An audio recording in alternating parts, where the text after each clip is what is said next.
Friends, this is me റനാൻജു മഷ്റഫ്. Welcome back to my channel. ഇന്ന് നമുക്ക് +1 ഇംഗ്ലീഷ് എക്സാം ആണ്. കുറേ പേരായിട്ട് എൻ്റെ അടുത്ത് സ്റ്റഡി ടിപ്സ് ഇങ്ങനെ കമന്റ്സിൽ ചോദിക്കുന്നുണ്ട്. അപ്പം ഞാൻ മുമ്പ് ഒരുപാട് വീഡിയോസ് ഇതിനെ ചെയ്തിട്ടുണ്ട്, പക്ഷെ നിങ്ങൾ ഇങ്ങനെ വീട്ടിൽ ചോദിക്കുന്നുണ്ട്. ഇന്ന് ഞാൻ നല്ല ഡീറ്റെയിൽ ആയിട്ട് തന്നെ പറഞ്ഞു തരാം. അപ്പം ആദ്യം ഞാൻ ഇംഗ്ലീഷ് കോമൺ ആയിട്ട് ഇപ്പം എല്ലാവർക്കും വേണ്ടിയിട്ട് പറയുകയാണെങ്കിൽ നമ്മളെല്ലാം ചെയ്യേണ്ടത് എന്താണ്, ലാംഗ്വേജ് സബ്ജക്ട്സ് നമ്മൾ മെയിനായിട്ട് ചെയ്യേണ്ടത് ചാപ്റ്റർ നന്നായി വായിക്കുക. ചാപ്റ്റർ ബേസ് ചെയ്തിട്ടാണ് അതിൽ ഏത് ലൈൻ എടുത്തിട്ട് വേണമെങ്കിലും നമ്മുടെ അടുത്ത് ചോദിച്ചതിന്റെ അർത്ഥം എന്താ, അല്ലെങ്കിൽ ഇത് ആരാ പറഞ്ഞ, ഇത് ഏത് സന്ദർഭമാണെന്നൊക്കെ ചോദിക്കാം, സിറ്റുവേഷൻ എന്താണൊക്കെ. അപ്പൊ അതുകൊണ്ട് ടെക്സ്റ്റ് നന്നായി വായിച്ചിട്ടുണ്ടാണ്. കാരണം എനിക്കൊന്ന് 10th ഉണ്ട് ഇപ്രാവശ്യം +1 മോഡൽ എക്സാമിന് ഈ ഒരു രീതിയിലായിരുന്നു. ആദ്യത്തെ 8 ക്വസ്റ്റ്യന് നിർബന്ധമായിട്ട് ഉത്തരം എഴുതണം. അപ്പൊ ആ 8 ക്വസ്റ്റ്യനിൽ ഏതെങ്കിലും ഒരു ക്വസ്റ്റ്യന്റെ സിറ്റുവേഷൻ നമുക്ക് ഏത് ചാപ്റ്ററാന്ന് അറിയത്തില്ലെങ്കിൽ നമുക്ക് മാർക്ക് പോയി. സോ അതുകൊണ്ട് നമ്മൾ നല്ല രീതിയിൽ ചാപ്റ്റർ വായിക്കുക. സമ്മറി എന്താ, ആ ചാപ്റ്റർ എന്താണ് ഉദ്ദേശിക്കുന്നത് നന്നായിട്ട് മനസ്സിലാക്കി വെക്കുക. അപ്പൊ അത് നിങ്ങൾ ടെക്സ്റ്റ് വായിക്കുക തന്നെ വേണം. അതാണ് നിങ്ങൾ അതിന് ചെയ്യേണ്ടത്. പിന്നെ നിങ്ങൾ എന്താ ചെയ്യേണ്ടത് വെച്ചാൽ ആ ചാപ്റ്ററിൽ കുറെ ആക്ടിവിറ്റീസ് ഉണ്ടാകും, അതിൽ കുറെ ക്വസ്റ്റ്യൻ ആൻസേഴ്സ് ഉണ്ടാകും, അതിൽ നിന്ന് ചോദിച്ച പ്രീവിയസ് ക്വസ്റ്റ്യൻ ആൻസേഴ്സ് ഉണ്ടാകും. അത് നിങ്ങളുടെ എന്തെങ്കിലും ഗൈഡോ അല്ലെങ്കിൽ നിങ്ങളുടെ ടീച്ചർ എന്ന നോട്ട്സിലാണെങ്കിലോ അങ്ങനെയാണുള്ളത്, അതൊക്കെ വായിച്ച് നോക്കുക. അതൊക്കെ വായിക്കുന്നതനുസരിച്ച് ഈ ചാപ്റ്റർ ഒന്നുകൂടെ നിങ്ങൾക്ക് നല്ല എളുപ്പമാവും. പിന്നെ അതൊക്കെ വായിച്ച് കഴിയുമ്പോൾ ആ ചാപ്റ്റർ സെറ്റ് ആവും. പിന്നെ നിങ്ങൾക്ക് പോയംസ് എന്നൊക്കെ ചിലപ്പം വരികൾ എടുത്തിട്ട് ഇതിന്റെ മീനിങ് എന്താണെന്നൊക്കെ ചോദിക്കാം. അപ്പൊ അതുകൊണ്ട് നിങ്ങൾ പോയംസിലെ ഓരോ ലൈൻസും എന്താണ് പറയുന്നത് നിങ്ങൾ മനസ്സിലാക്കി വെക്കണം. ഓക്കെ, അപ്രീസിയേഷൻ നിങ്ങളടുത്തുണ്ടെങ്കിൽ അത് ബൈഹാർട്ട് ചെയ്തോ, നല്ലതാണ്. ഞാനെല്ലാം അത്യാവശ്യം എന്താ പറയാ, ബൈഹാർട്ട് അല്ലെങ്കിലും എല്ലാം അത്യാവശ്യം നല്ല രീതിക്ക് മനസ്സിലാക്കിയിട്ടുണ്ട്. കാരണം പോയത്തില് നിങ്ങൾ അഥവാ മനസ്സിലാക്കി നിങ്ങൾക്ക് എഴുതാൻ പറ്റാത്ത ആളാണെങ്കിൽ ബൈഹാർട്ട് ചെയ്തോ അപ്രീസിയേഷൻ ഒക്കെ. അതായത് ഒരു ആസ്വാദന കുറിപ്പില്ലേ പോയത്തിന്റെ, അതാണ് പഠിച്ചു വെക്കേണ്ടത്. അത് പഠിച്ചു വെച്ച് കഴിഞ്ഞാൽ അതിൽ ഏത് ലൈൻ എടുത്തിട്ട് നിങ്ങളെടുത്ത് ചോദിച്ചാലും നിങ്ങൾക്ക് അതിൽ നിന്നും ആ അപ്രീസിയേഷൻ നിന്നും നിങ്ങൾ മനസ്സിലാക്കിയ വേർഡ്സ് വെച്ചിട്ട് നിങ്ങൾക്ക് അതിന്റെ ഉത്തരം എഴുതാൻ വേണ്ടിയിട്ട് പറ്റും. ഇതൊക്കെ 10th ആയിരിക്കും. ഇതൊക്കെ 10th ആര് ഇങ്ങനെ ചെയ്യാം. 10th ആർക്ക് അത്ര ബുദ്ധിമുട്ടില്ലല്ലോ. അപ്പൊ നിങ്ങൾ അങ്ങനെയൊക്കെ ചെയ്താൽ മതി. പിന്നെ ഗ്രാമറിന്റെ കാര്യമാണെങ്കിൽ അതാണ് പറഞ്ഞത്, അത് കോമൺ ആയിട്ട് പറയുകയാണെന്ന്.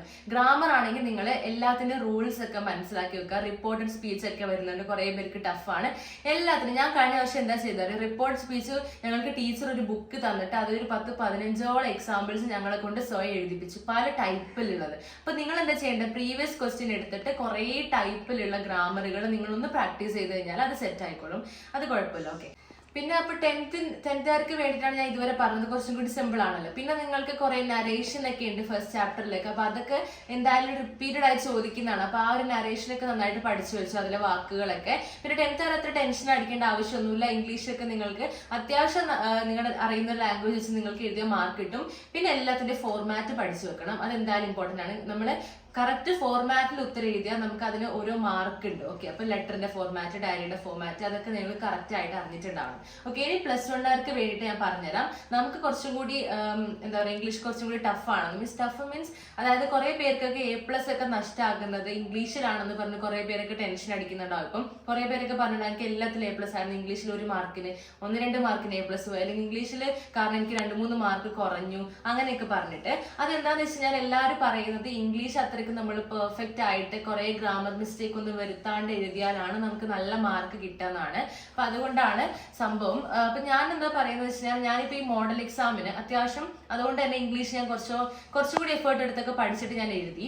അപ്പൊ ഞാൻ എന്നിട്ട് എനിക്ക് പേപ്പർ ഒന്നും കിട്ടിയിട്ടില്ല ഗൈസ്. 1-2 സബ്ജക്റ്റിന് മാത്രം ഞാൻ ഹോൾ ടിക്കറ്റിന്റെ ഇതിന് പോയപ്പോൾ എനിക്ക് കിട്ടിയതാണ്. കാരണം ഞങ്ങളുടെ ടീച്ചേഴ്സ് ഒക്കെ മാറി. അപ്പൊ അതുകൊണ്ട് അങ്ങനെ കുറച്ച് ഇഷ്യൂസ് വന്നുകൊണ്ട് ഞങ്ങൾക്ക് എല്ലാ പേപ്പറും തരാൻ വേണ്ടിയിട്ട് പറ്റിയില്ലായിരുന്നു. അപ്പൊ അതുകൊണ്ട് ഞാൻ ഇംഗ്ലീഷിന് എനിക്ക് അറിയണമെന്നുണ്ടായതുകൊണ്ട് ഞാൻ എൻ്റെ ടീച്ചറോട് ചോദിച്ചിട്ടുണ്ടായിരുന്നു. അപ്പൊ ടീച്ചർ പറഞ്ഞ കാര്യം എന്താണെന്ന് എനിക്ക് മനസ്സിലായത് ഈ ഒരു സംഭവം തന്നെയാണ്. അതായത് നമ്മൾ എഴുതുന്ന സമയത്ത് മാക്സിമം ഗ്രാമർ മിസ്റ്റേക്ക് വരുത്താതെ എഴുതാൻ നോക്കണം. ഗ്രാമർ മിസ്റ്റേക്ക് എനിക്ക് അത്രയൊന്നും ഉണ്ടെന്ന് മിസ് പറഞ്ഞില്ല, ചെറിയ ചെറിയ മിസ്റ്റേക്ക് ഉള്ളൂ എന്നാണ് പറഞ്ഞത്. പിന്നെ ടീച്ചർ പറഞ്ഞൊരു കാര്യം, ഇത് എല്ലാവർക്കും ചിലപ്പോൾ പറ്റണമെന്നില്ല. എഴുതുന്ന സമയത്ത് എന്താ പറയാ, കുറെ നമ്മള് ഈ ലാംഗ്വേജ് ഒക്കെ കുറച്ചും കൂടി ഭംഗിയാക്കാൻ വേണ്ടി കുറെ ടൈപ്പ് ഒക്കെ സംഭവങ്ങളൊക്കെ ഉപയോഗിച്ച് ബ്യൂട്ടിഫുൾ ആയിട്ട് എഴുതൂലേ, ആ ഒരു സംഭവത്തിൽ എഴുതാണെങ്കിൽ ഒന്നും കൂടി നല്ലതായിരിക്കും എന്ന് ടീച്ചർ പറഞ്ഞായിരുന്നു. എനിക്കിപ്പം മാർക്ക് എത്രയായിരുന്നു ഞാൻ നിങ്ങൾക്ക് പറഞ്ഞുതരാം. മോഡൽ എക്സാമിൽ എനിക്ക് 78 മാർക്സ് ആയിരുന്നു ഇംഗ്ലീഷിന് ഉണ്ടായത്. അപ്പൊ ടീച്ചർ പറഞ്ഞ കാര്യം ഞാൻ പറഞ്ഞുതരാം. 78 ആണെന്ന് ടീച്ചർ പറഞ്ഞത്. After going through your paper what I understood is that you are a hard working child. Congratulations and keep it up. At the same time you have to make your answer paper a bit more impressive. അതാണ് teacher പറഞ്ഞത്. കുറച്ചും കൂടി എന്താ പറയാ, കുറച്ചും കൂടി Impress ചെയ്യാൻ വേണ്ടിയിട്ട് നമ്മൾ നല്ല നല്ല വേർഡ്സ് ഒക്കെ യൂസ് ചെയ്യാമല്ലോ. അങ്ങനത്തത് ഞാൻ അധികം യൂസ് ചെയ്തിട്ടില്ലായിരുന്നു. ഞാൻ എന്താ പറയുക, ഞാൻ നല്ല രീതിക്ക് പഠിച്ച് മാക്സിമം ഗ്രാമർ മിസ്റ്റേക്ക് കുറച്ചിട്ട് എഴുതിയിട്ടുണ്ട്. പക്ഷെ ഞാൻ കുറെ നല്ല വാക്കുകളൊന്നും ഉപയോഗിച്ചിട്ടില്ല. അപ്പൊ അതുകൊണ്ട് അത് പറ്റുന്നവരെ ഈ പബ്ലിക് എക്സാമിന് ചെയ്യുക. ഇനി പുതിയതായിട്ട് നിങ്ങൾ കണ്ടെത്താനൊന്നും പോകണ്ട. നിങ്ങൾ ഏതെങ്കിലും ഒരു ആൻസർ, അത് ഞാൻ പറയാം, അതിലോട്ട് വരാം. പിന്നെ ഒരു കാര്യം എന്താണെന്ന് വെച്ച് കഴിഞ്ഞാൽ, എൻ്റെ ആൻസർ പേപ്പർ നോക്കിയപ്പോൾ ഈ ടീച്ചർ പറഞ്ഞ കാര്യങ്ങൾ എനിക്ക് ഭയങ്കര ഇഷ്ടമായി. കാരണം എന്താണെന്ന് വെച്ചാൽ, എന്നെ പഠിപ്പിച്ച ടീച്ചറല്ല നോക്കിയേ, പുറത്തുനിന്ന് എൻ്റെ ടീച്ചർ ട്രാൻസ്ഫർ ആയി, ഇംഗ്ലീഷ് ടീച്ചർ. അപ്പോൾ ഇപ്പോൾ പുതിയൊരു ടീച്ചറാണ് വന്നത്. അപ്പോൾ ടീച്ചർ ആദ്യമായിട്ടാണ് എൻ്റെ പേപ്പർ കാണുന്നത്. അപ്പോൾ അതുകൊണ്ട് പുറത്തു നിന്നൊരു ടീച്ചർ നോക്കുന്ന പോലെ തന്നെയാണ്. അപ്പോൾ ആ ടീച്ചർ നോക്കിയിട്ട് അതിൽ നിന്നും എന്നെ കുറിച്ച് മനസ്സിലാക്കിയിട്ടാണ് എൻ്റെ അടുത്ത് കാര്യങ്ങളൊക്കെ പറഞ്ഞിട്ടുള്ളത്. അപ്പോൾ അതുകൊണ്ട് എനിക്കതൊരു ഭയങ്കര സന്തോഷമായി. ഒരു പബ്ലിക് എക്സാമിന് എങ്ങനെയാണോ പുതിയ ടീച്ചേഴ്സ് ആണല്ലോ നോക്കുക, നമ്മൾ അറിയാത്തവരാ നോക്കുക. അപ്പൊ അതുകൊണ്ട് ആ ഒരു രീതിയിൽ തന്നെ എനിക്ക് മനസ്സിലാക്കാൻ പറ്റി ഇന്നതൊക്കെയാണ് എന്റെ കാര്യങ്ങൾ എന്നുള്ളത്. ട്രൈ ചെയ്താൽ നല്ല പെർഫെക്റ്റ് ആക്കാൻ പറ്റും, അങ്ങനെയാണ് ടീച്ചർ പറഞ്ഞത്. ഓക്കെ, അപ്പൊ എന്തായാലും എനിക്ക് ഹാപ്പി ആയി. സംഭവം എന്താണെന്ന് വെച്ച് കഴിഞ്ഞാൽ, നിങ്ങളും ചെയ്യേണ്ടത് എന്താണെന്ന് വെച്ച് കഴിഞ്ഞാൽ, ഈ 10ാം ക്ലാസ്സുകാർക്ക് വേണ്ടി ഞാൻ പറഞ്ഞെടുത്ത പോലെ തന്നെ നല്ല രീതിക്ക് ചാപ്റ്റർ വായിച്ച് ചാപ്റ്ററിൽ നമ്മൾ യൂസ് ചെയ്യുന്ന ലാംഗ്വേജ് ഇല്ലേ, ആ ഒരു ലാംഗ്വേജിൽ തന്നെ എഴുതാൻ നോക്കുക. അതായിരിക്കും. ഇതിപ്പോ നിങ്ങൾക്ക് പറ്റില്ലെങ്കിൽ ഞാൻ പറഞ്ഞില്ലേ, ചാപ്റ്റർ 1-2 തവണ വായിക്കുക. അപ്പൊ അതിലെ വേർഡ്സ് ഒക്കെ നിങ്ങളുടെ മനസ്സിൽ പതിയും. അത്രയും നിങ്ങൾ ചെയ്യേണ്ടതുള്ളൂ. ഇനി അഥവാ നിങ്ങൾക്ക് പറ്റുന്നില്ലെങ്കിൽ നിങ്ങൾ ചാപ്റ്റർ വായിച്ച ശേഷം ഏതെങ്കിലും ഒരു ആൻസർ നിങ്ങൾ ആ ചാപ്റ്ററിനെ വെച്ചിട്ട് പഠിച്ചു വെക്കുക. നല്ല രീതിക്ക് വായിച്ച് നിങ്ങളിപ്പോൾ ഇതുപോലെ എന്തെങ്കിലും ഗൈഡോ ലൈബ്രറിയോ അതിൽ യൂസ് ചെയ്യുന്ന ഏതെങ്കിലുമൊക്കെ ഒരു ആ ചാപ്റ്ററിനെ കുറിച്ച് മൊത്തം പറയുന്ന ഒരു ആൻസർ ഉണ്ടാവില്ലേ, അങ്ങനത്തെ എന്തെങ്കിലും ആൻസർ ഉണ്ടെങ്കിൽ നല്ല രീതിക്ക് വായിച്ച് പഠിച്ചു വെക്കുക. എന്നിട്ട് നിങ്ങൾ ആ ലാംഗ്വേജ് കൂടുതൽ യൂസ് ചെയ്ത് പിന്നെ എഴുതുന്ന സമയത്ത് നിങ്ങൾക്ക് അറിയാലോ, ഈ ലൈവ് TV റിപ്പോർട്ടൊക്കെ ആണെങ്കിൽ നമ്മൾ നടക്കുന്ന സമയത്ത് എഴുതേണ്ടതാണ്. അപ്പൊ അതിൽ പാസ്റ്റ് ടെൻസ് ഒന്നും യൂസ് ചെയ്യരുത്. അപ്പൊ അങ്ങനത്തെ ഗ്രാമർ മിസ്റ്റേക്ക് ഒന്നും വരുത്തരുത്. പിന്നെ എവിടേക്കാണ് പാസ്റ്റ് ടെൻസ് യൂസ് ചെയ്ത് നമ്മൾ ഉത്തരം എഴുതേണ്ടത്, എവിടേക്ക് എങ്ങനെയൊക്കെ എന്തൊക്കെ ടെൻസ് ആണ് യൂസ് ചെയ്യേണ്ടത്, അങ്ങനത്തെ കാര്യങ്ങളൊക്കെ ബേസിക് ഗ്രാമർ എല്ലാവർക്കും അറിയണം. അത് എഴുതുന്ന സമയത്ത് നമുക്കൊരു പ്രശ്നം എന്താ പറയുന്നത് വെച്ചാൽ, സ്പീഡ് എഴുതി പോകുമ്പോൾ നമ്മൾ പല മിസ്റ്റേക്ക് വരുത്തി പോകുന്നതാണ്. പക്ഷെ കുഴപ്പമില്ല. നിങ്ങൾ എന്താ ചെയ്യേണ്ടതെന്ന് വെച്ചാൽ, നിങ്ങൾക്ക് അത്യാവശ്യം ചാപ്റ്ററിനെ കുറിച്ച് നല്ല ഐഡിയ ഉണ്ടെങ്കിൽ നിങ്ങൾക്ക് ആ ചാപ്റ്ററിന്റെ എഴുതുമ്പോൾ നിങ്ങൾക്ക് അതിൽ ഇങ്ങനെ വാക്കുകൾ വരും. നിങ്ങൾ അറിയാണ്ട് തന്നെ നിങ്ങൾക്ക് അത് എഴുതാൻ വേണ്ടിയിട്ട് പറ്റും. അതുകൊണ്ടാണ് ഞാൻ പറഞ്ഞത് നല്ല രീതിക്ക് പഠിക്കുക എന്നുള്ളത് ചാപ്റ്റർ. ഇപ്പൊ ഞാൻ പറഞ്ഞുതരാം, ഫസ്റ്റ് 3 യൂണിറ്റ് പൊതുവെ എല്ലാവർക്കും സിമ്പിൾ ആയിരിക്കും, ഹിസ് ഫസ്റ്റ് ഫ്ലൈറ്റ്. അപ്പൊ അതിൻ്റെ അകത്ത് മെയിൻ ആയിട്ട് ഇതിൽ ചോദിക്കുന്ന എന്താണ്, നമുക്ക് ഇതേപോലത്തെ എന്തെങ്കിലുമൊക്കെ ഒരു പ്രാവശ്യം ചോദിച്ച ക്വസ്റ്റ്യൻ ഇതാണ്, നമുക്ക് എന്തെങ്കിലും ഇങ്ങനത്തെ ഈ ഒരു സീകളിനെ പോലത്തെ എക്സ്പീരിയൻസ് ഉണ്ടായിട്ടുണ്ടെങ്കിൽ അത് എഴുതാനായിട്ട്. പിന്നെ അതുപോലെ തന്നെ സീകളുടെ ഫ്ലൈറ്റിനെ കുറിച്ച് നമ്മളോട് ഒരു പാരഗ്രാഫ് എഴുതാൻ പറഞ്ഞിട്ട്, അപ്പം ആ ഫ്ലൈറ്റിനെ കുറിച്ച് പറയുന്ന ടെക്സ്റ്റിലെ ലൈൻസ് നല്ല രീതിക്ക് വായിച്ച് മനസ്സിലാക്കണം.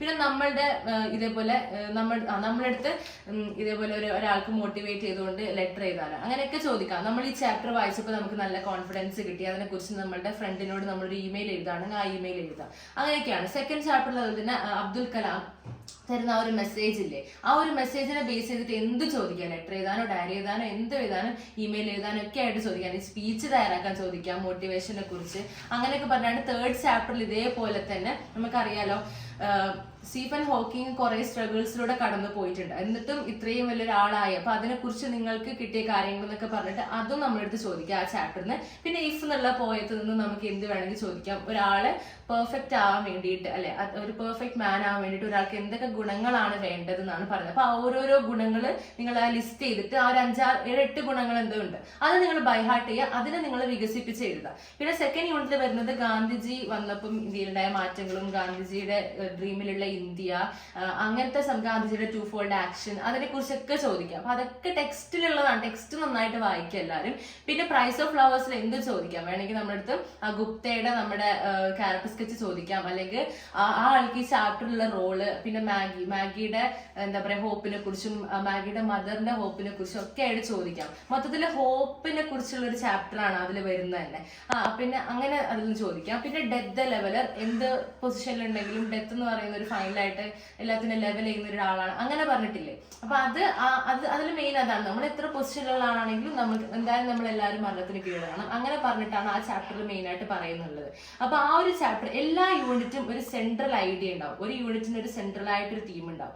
ആ തീമിനെ ബേസ് ചെയ്ത് പല പല ടൈപ്പ് ചാപ്റ്റേഴ്സ് ആണ് ആ യൂണിറ്റിൽ ഉണ്ടാവുക. ഇപ്പം 3rd യൂണിറ്റിലാണെങ്കിൽ നമുക്കറിയാലോ ട്രാവൽ. ഇപ്പൊ ഈ ഒരു ജനറൽ ക്വസ്റ്റ്യൻ നമുക്ക് എന്തായാലും എക്സ്പെക്ട് ചെയ്യാൻ പറ്റും. അതായത് ഇപ്പൊ ഈ കഴിഞ്ഞ എക്സാമിന് മോഡലിൽ ചോദിച്ചായിരുന്നു ട്രാവൽ എന്ന് പറയുന്നത്. അത് നമ്മുടെ സൺറൈസ് ഓൺ ദ ഹിൽസ് ആ ഒരു ആ ഒരു യൂണിറ്റിൽ വരുന്നുണ്ടല്ലോ ദ ട്രിപ്പ് ഓഫ് ലെഹോള, സാക്രഡ് ടേർട്ടിൽസ് ഓഫ് കണ്ടാവു. അപ്പൊ ആ ഒരു അതിലൊക്കെ പറഞ്ഞ പല ടൈപ്പ് ട്രാവൽ എക്സ്പീരിയൻസും നമ്മൾ ട്രാവൽ ചെയ്യുമ്പോൾ ആ നാടിനെ കുറിച്ച് നമുക്ക് കുറെ വിവരങ്ങൾ കിട്ടും. ഇപ്പൊ ട്രാവൽ എന്ന് പറയുന്നത് നമ്മുടെ നോളജ് വർദ്ധിപ്പിക്കാൻ വേണ്ടിയിട്ട് പറ്റുന്ന ഒരു സംഭവമാണ്. അത് ഇന്നത്തെ ഒരു കാലഘട്ടത്തിനെ വെച്ചിട്ട് നമുക്ക് ജനറൽ ആയിട്ട് ചോദിച്ചൊരു ക്വസ്റ്റ്യൻ ആയിരുന്നു. അപ്പൊ അതുകൊണ്ട് അത്യാവശ്യം ജനറൽ ഐഡിയാസും നമുക്ക് ഉണ്ടെങ്കിൽ അതൊക്കെ ചേർത്തിട്ട് അതിന്റെ ഉത്തരം നമ്മുടെ സ്വന്തം വാക്കിൽ, പിന്നെ ചാപ്റ്റർ മീൻസ് ഇങ്ങനെയുള്ള കാര്യങ്ങളൊക്കെ ഈ ചാപ്റ്ററിൽ നിന്നൊക്കെ മനസ്സിലാക്കിയ കാര്യങ്ങളൊക്കെ വെച്ചിട്ട് നിങ്ങൾക്ക് അങ്ങനെ എന്ത് ചോദിച്ചാലും എഴുതാൻ പറ്റും. പിന്നെ ഈ പറഞ്ഞ പോലെ എല്ലാത്തിന്റെ ഫോർമാറ്റ് പഠിക്കണം. ഗ്രാമർ അതുപോലെ തന്നെ കുറച്ച് അൺഎക്സ്പെക്ടഡ് ടൈപ്പ് ഗ്രാമർ ഇപ്രാവശ്യം എക്സാമിന് വന്നിട്ടുണ്ട്.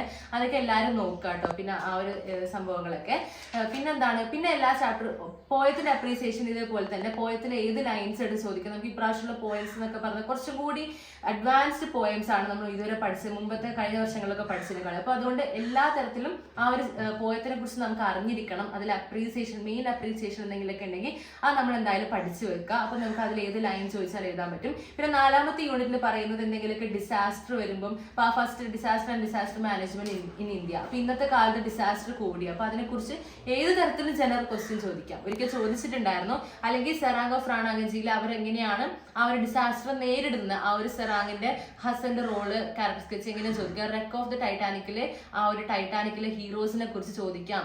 പിന്നെ അടുത്ത ഹാർമണി ഓഫ് ലൈഫ് എന്നുള്ളതിൽ ഓരോ ടൈപ്പ് ആളുകൾ എങ്ങനെയാണോ ഹാപ്പിനെസ് കണ്ടെത്തുന്നത്, അതാണ് ഗൂസ്ബെറീസിൽ പറയുന്നത് 2 ബ്രദേഴ്സിനെ കുറിച്ച്. അപ്പൊ ഹാപ്പിനെസിനെ കുറിച്ച് അവരുടെ പോയിന്റ് ഓഫ് വ്യൂല് ഏത് ടൈപ്പിലും ക്വസ്റ്റ്യൻസ് ചോദിക്കാം.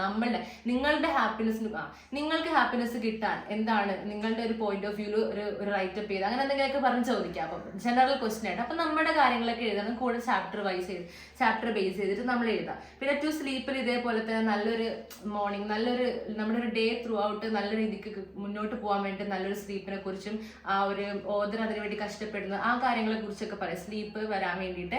പിന്നെ ഗോയിങ് ഔട്ട് ഫോർ എ വാക്കിൽ ഇതേപോലെ തന്നെ നമ്മൾ ഇങ്ങനെ എന്തായാലും walking for walking sake health അങ്ങനെ പറഞ്ഞിട്ടല്ലേ അതിൽ പുള്ളിക്കാരൻ മെയിനായിട്ട് പറയുന്നത്. നമ്മൾ എന്തെങ്കിലുമൊക്കെ ഒരു പേർപ്പസിലാണ് വാക്ക് ചെയ്യേണ്ടത്. ചുമ്മാ നമ്മളിങ്ങനെ എന്തിനൊക്കെയോ വേണ്ടിയിട്ട് നമ്മുടെ സമയം കളയാനായിട്ടുള്ള ഒരു സംഭവമായിട്ട് നമ്മൾ വാക്കിങ്ങിനെ കാണരുത്. അങ്ങനെയാണ് അതിൽ മെയിനായിട്ട് പറഞ്ഞത്. 6th യൂണിറ്റ് നമ്മുടെ ഇന്നത്തെ ജനറേഷൻ എന്ന് പറയുന്നത് എന്താ പറയുക, ഇപ്പോൾ ടെക്നോളജി റിലേറ്റഡ് ആയിട്ടില്ലേ. അപ്പൊ അതിനെക്കുറിച്ച് സൈബർ സ്പേസിനെ കുറിച്ചും പിന്നെ ഈ സൊസൈറ്റി ഡെഡിൽ പറഞ്ഞ ഇതേപോലെ ഒരു ഐപോഡ് ജനറേഷനെ കുറിച്ചാണ് പറയുന്നത്. ഇന്നത്തെ കാലത്ത് നമ്മുടെ ഫോൺ ഒക്കെ യൂസ് ചെയ്യുന്നത് അതുപോലെ ടൈപ്പ് ഐപോഡ് ജനറേഷന്റെ ആ ടൈപ്പിലുള്ള ആളുകളെ കുറിച്ച്, ആ കാലഘട്ടത്തിലെ ആളുകൾ എങ്ങനെയായിരുന്നു, അവർ ഫുൾ ലോകം മറന്ന് ഈ ഐപോഡിൽ തന്നെയായിരുന്നു അവരുടെ ലൈഫ് മൊത്തം. അപ്പൊ അങ്ങനെ നമ്മൾ ടോട്ടലി നമ്മൾ ടെക്നോളജിയിലോട്ടേക്ക് അഡിക്റ്റ് ആയി പോയി കഴിഞ്ഞാലുള്ള പ്രശ്നങ്ങൾ എന്തൊക്കെയാണെന്ന് ചോദിക്കാം. നമ്മൾ ടെക്നോളജി യൂസ് ചെയ്യുമ്പോൾ ഡൂസ് ആൻഡ് ഡോൺസ് ചോദിക്കാം, അങ്ങനെയൊക്കെ ചോദിക്കാം കേട്ടോ. പിന്നെ കോൺസെപ്റ്റൽ ഫ്രൂട്ടിൽ ഇതേപോലെ തന്നെ എന്താ പറയാ, ഡിഫറെന്റ്ലി ഏബിൾഡ് ആയിട്ടുള്ള ആളുകൾക്ക് വേണ്ടിയിട്ട് എങ്ങനെയൊക്കെ ടെക്നോളജി നമുക്ക് യൂസ് ചെയ്യാം അങ്ങനെയൊക്കെ പറഞ്ഞിട്ട് ഈ ഒരു ചാപ്റ്ററിൽ നിന്ന് ക്വസ്റ്റ്യൻ ചോദിക്കാം ക്രെറ്റനെ ബേസ് ചെയ്തിട്ട്.